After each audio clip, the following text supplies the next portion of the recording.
খুলনার দক্ষিণ অঞ্চলে ঘূর্ণিঝড় রেমাল ভয়াবহ জলোচ্ছ্বাসে পরিণত হয়েছে। বিস্তারিত থাকছে খুলনা প্রতিনিধি এম রোমানিয়ার প্রতিবেদনে।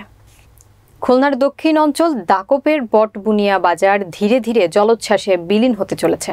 যাতায়াত করা যে রাস্তাটি নদীর পাড় দিয়ে গেছে সে রাস্তাটির কিছু অংশ ভয়াবহ জলোচ্ছ্বাস রেমাল গ্রাস করে ফেলেছে। নদীর পাশে যে বেড়িবাঁধ, এই বেড়িবাঁধ উপচে পানি বিভিন্ন গ্রামে ঢুকেছে। অতি দ্রুত এই বেড়িবাঁধ সংস্করণ না করতে পারলে বেশ কিছু গ্রাম প্লাবিত হয়ে যাবে।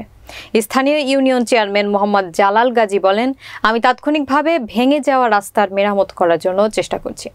যদিও এটা দুর্যোগের বিষয়, এটা আপনার আমার কিছু করার নেই। তারপরও আমি আমার সাধ্যমতো চেষ্টা করে যাচ্ছি, যেহেতু আমি একজন জনপ্রতিনিধি, এটা আমার নৈতিক দায়িত্ব।